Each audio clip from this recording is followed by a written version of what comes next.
Hi everyone, welcome to another edition of Koi Talk Appreciation with myself, Chris Wall, and my colleague Ricky Stoddart. Today we're going to be looking at a variety that I've battled with for years. I absolutely adore them. Trying to raise and get hold of extremely good quality ones is a real challenge, probably something that many hobbyists maybe don't give it quite as much appreciation or understanding, and think that they're just a readily available variety, but they're absolutely a mind-blowing fish for the detail and the technicality and everything that they've got going on. And yeah, pleased to say we've got a real belter to look at here. Superior champion, all Japan koi show level. That sort of says it all. That's end of video there, isn't Yeah, it? thanks very much. Yeah. For a Kujaku to go and do that and not go Sankey, them awards are for go Sankey. That's the history of them. To go and do that, it was the right decision for sure. But wow, so that's obviously an Omasako bred Kujaku. Well, we did the Omasaka in the magazine, and it was pretty much Kujaku sponsored by Omasaka. Yeah. So obviously Omasako, known as the Shirotsuori master, has also now become the Kujaku master, and is absolutely dominating on both fronts. What he's done for that variety cannot be underestimated. I mean, the fish aside, you've already just said it, these things are a living nightmare to get hold of. I mean, we look at, they have a natural body, I'm not going to say deformity, but issue in their bone structures, that they're a stout fish. You know, Kujaku, Kaneko's bred Benny Kujaku for years, and yet the Benny produced on them is immense, but they suffer badly with the body. You know, we're talking sometimes they're being as deep as they are long, and it's not a cool look for a fish, but that is inherent with them.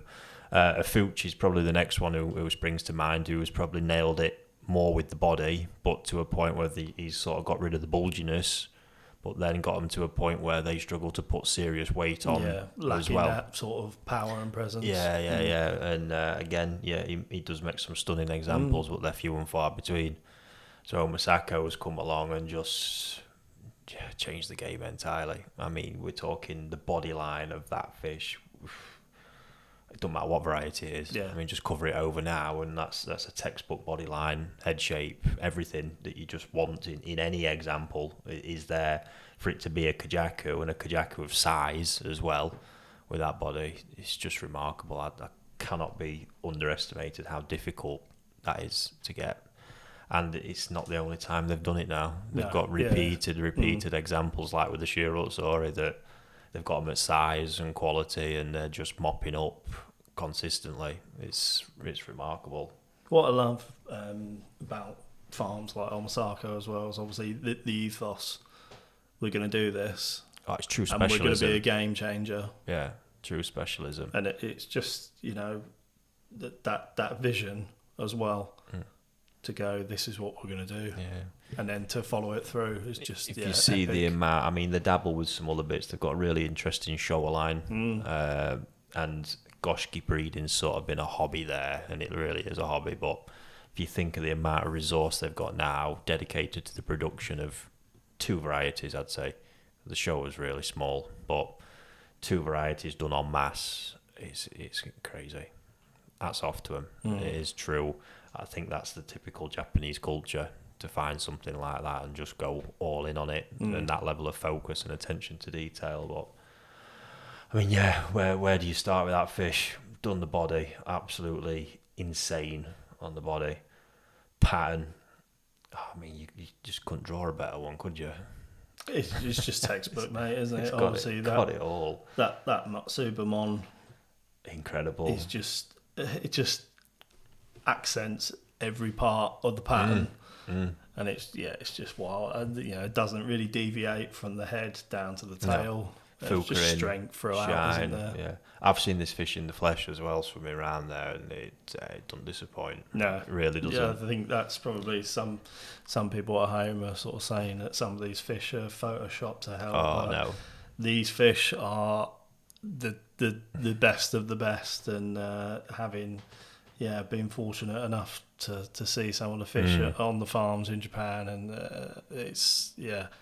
they are almost unbelievable. Yeah, that one is an absolute work of art.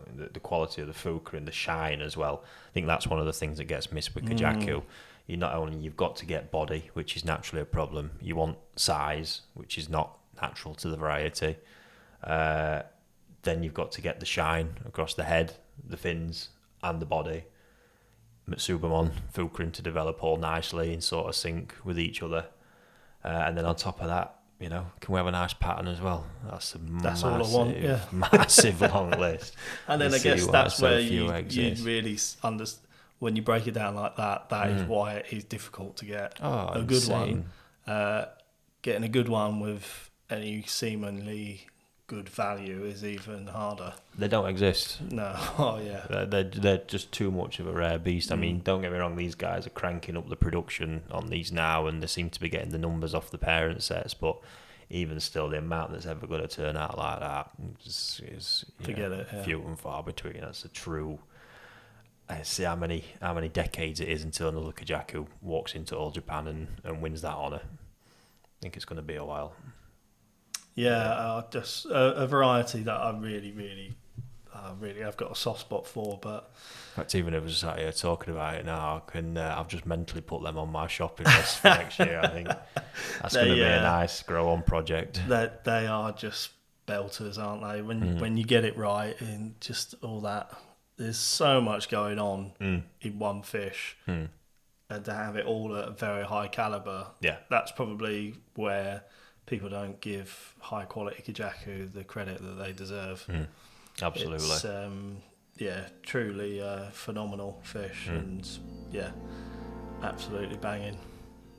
Yeah, fish that really makes me smile. This fish, it was a cover photo on one of our magazines as well, and a fish that we've sort of detailed both in writing and now we've spoken about it, and just a fish that needs to be appreciated, and what a fish.